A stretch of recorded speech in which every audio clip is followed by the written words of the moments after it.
Prinsip. Kenapa prinsip? Karena nanti pertanyaan yang sifatnya teknis itu nanti akan terjawab dengan sendirinya. Tapi kalau ini prinsip, kalau ini terlewati maka yang lain itu tidak perlu ada atau sia-sia, gitu ya.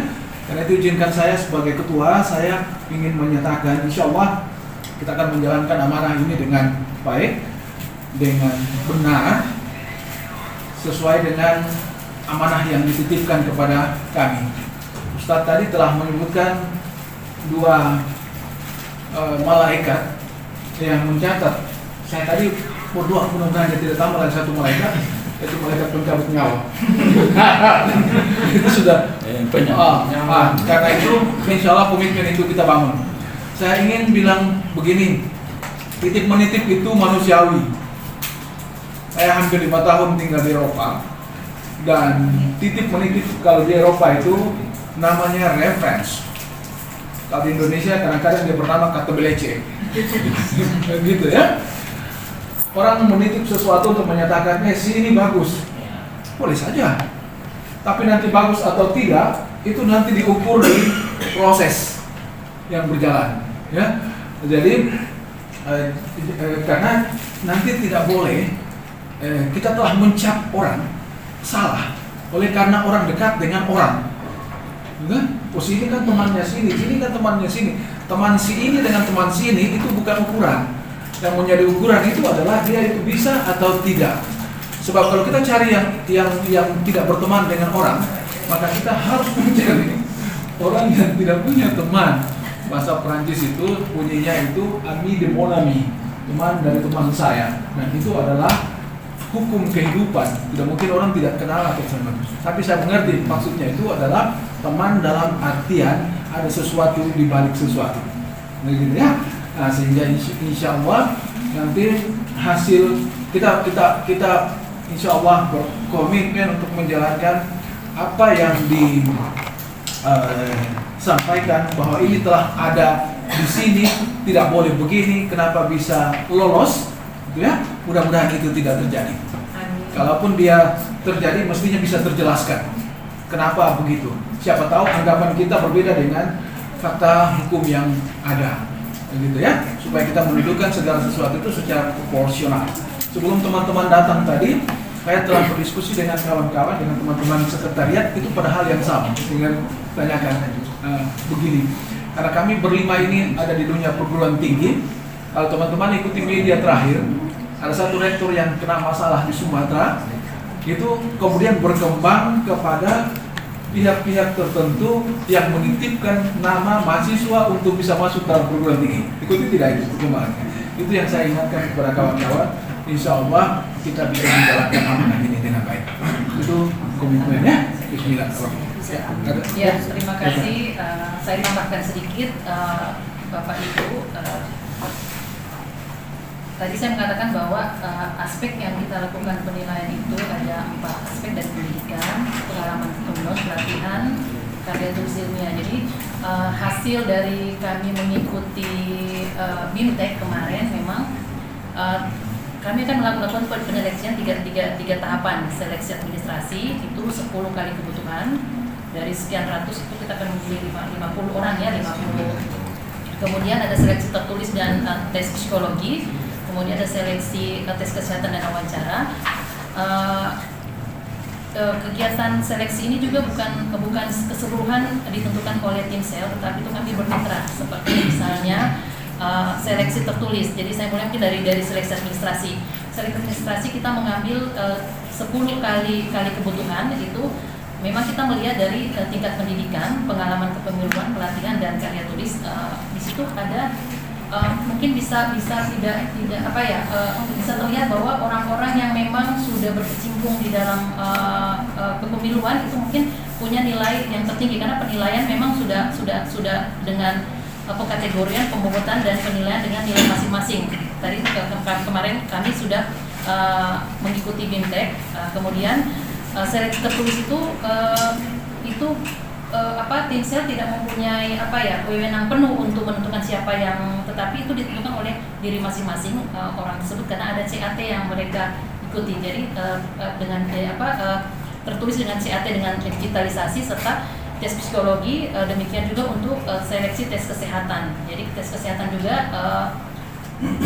kami dari tim sel ini memberikan nilai sesuai dengan apa yang ada di mereka. Kalau mereka sehat, berarti nilai mereka akan tinggi. Demikian juga untuk seleksi tertulis dan seleksi administrasi. Jadi mungkin seperti itu.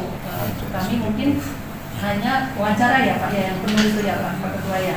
Subjektif sudah. Jadi saya pikir Bapak dan Ibu bisa lihat bagaimana transparansi kita menilai dari keempat aspek tersebut dari pendidikan. Itu sudah pasti berapa pembobotan yang akan kita berikan nilai pada semua yang sudah diperoleh oleh personal masing-masing, kemudian pengalaman kepemiluan, pelatihan sampai dengan karya tulis ilmiah seperti itu. Jadi itu yang saya bisa tambahkan. Prof, oke. Atau kita gabung dulu atau ada Ada kayaknya yang saya perlu jelaskan. Ya. Mantap. Terima kasih. Ketua tim sih. Sebenarnya pertanyaan itu tadi tidak ditujukan kepada saya, tapi saya sepertinya harus memberikan satu pencerahan, satu pemahaman ataupun satu penjelasan tentang hal-hal yang pernah terjadi. Jadi satu yang kita harus pahami bersama kawan-kawan media, bahwa apapun putusan dari tahapan-tahapan pleno itu adalah sistemnya kolektif kolegial. Kenapa?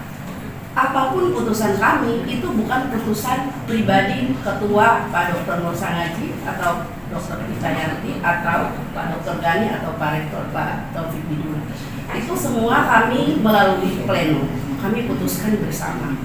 Nah, seiring berjalannya waktu, jika nantinya ada hal-hal yang sifatnya bertentangan ataupun tidak sesuai, seperti kemarin ada kasus beberapa ya di Bawaslu yang ternyata ditemukan ada data ini, ada data ini.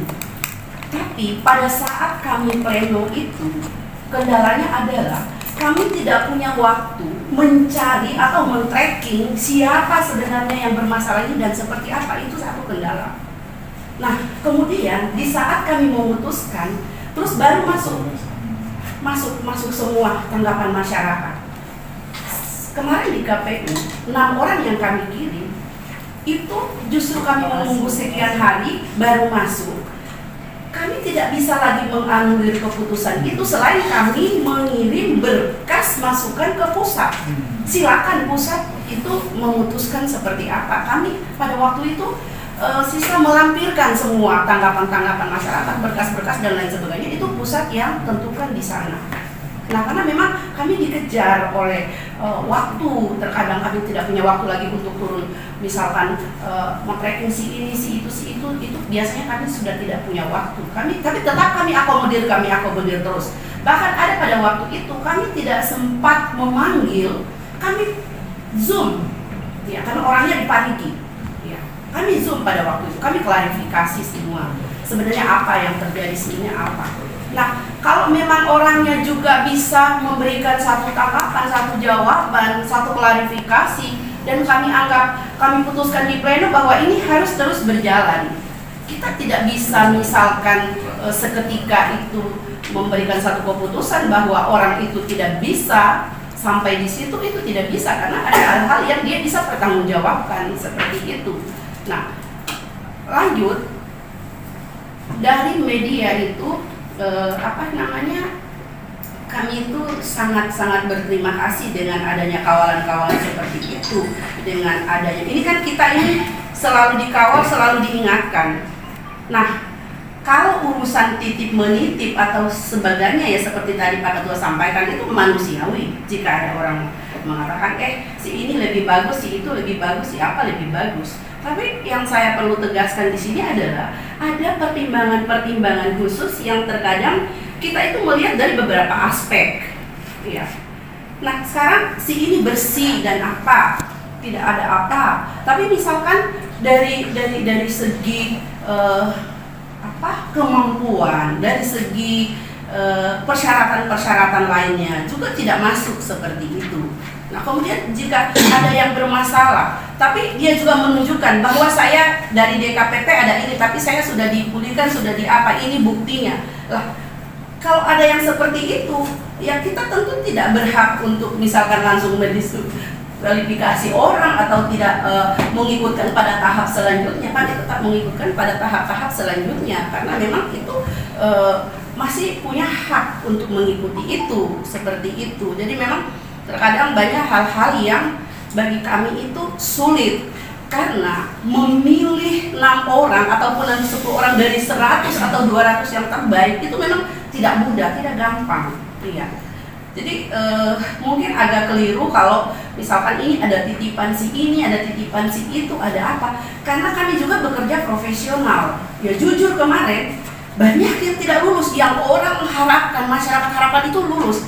Bahkan saya tuh sempat diberitahu bahwa kalau ini tim selnya sudah tahu ini yang lulus. Ini sampai detik-detik pada waktu itu saya mau mengumumkan, orang ada yang tidak bisa tidur sampai pagi karena tidak tahu siapa yang lulus. Iya, itu terjadi pada Bawaslu kemarin. Sampai orang dari sekretariat Bawaslu itu ditelepon, kapan kau umumkan, kita ini tidak. Ya, tunggu dulu, karena saya waktu itu diberi waktu jam sekian sampai jam sekian. Ya tunggulah, kita harus umumkan dengan baik karena kita mengumumkan ini bukan kita bismillah dulu, kita apa dulu kan. Jadi memang terkadang tidak semudah dengan apa yang kita bayangkan bahwa memang memutuskan hal-hal yang seperti itu gampang karena banyak hal-hal yang kita pertimbangkan, banyak hal-hal yang kita ya kita kan namanya ada kebijakan-kebijakan selagi itu masih di koridornya, kecuali kalau kebijakan itu sudah bertentangan atau di luar koridor yang diamanahkan undang-undang mungkin itu salah. Tapi kalau selagi itu tidak bertentangan, saya pikir itu no problem, tidak ada masalah. Ya semoga kita di KPU, saya pribadi, ya mungkin rekan-rekan itu tahu ya kalau saya itu akan bekerja semaksimal mungkin, seindependensi mungkin, tanpa adanya tekanan-tekanan dan lain sebagainya. Insya Allah kita akan menghasilkan orang-orang yang sesuai rekan-rekan media harapkan seperti itu. Jadi mungkin itu yang saya perlu jelaskan ya. Ya mungkin yang lain juga bisa mendengar karena ini pengalaman ya. Kita belajar dari pengalaman dan tentu pengalaman itu tidak terulang yang kedua kali. Seperti itu. Kalau pengalamannya itu baik, tidak apa-apa berulang-ulang. Kalau pengalamannya buruk, ya tentu kita tidak inginkan pengalaman itu terjadi untuk yang kedua kali. Ya kita selalu introspeksi, kita selalu evaluasi nantinya ke depan seperti apa berjalan. Saya pikir demikian. Terima kasih rekan-rekan wartawan. Saya senang sekali sore ini bisa kita berjumpa kembali di acara pada sore hari ini.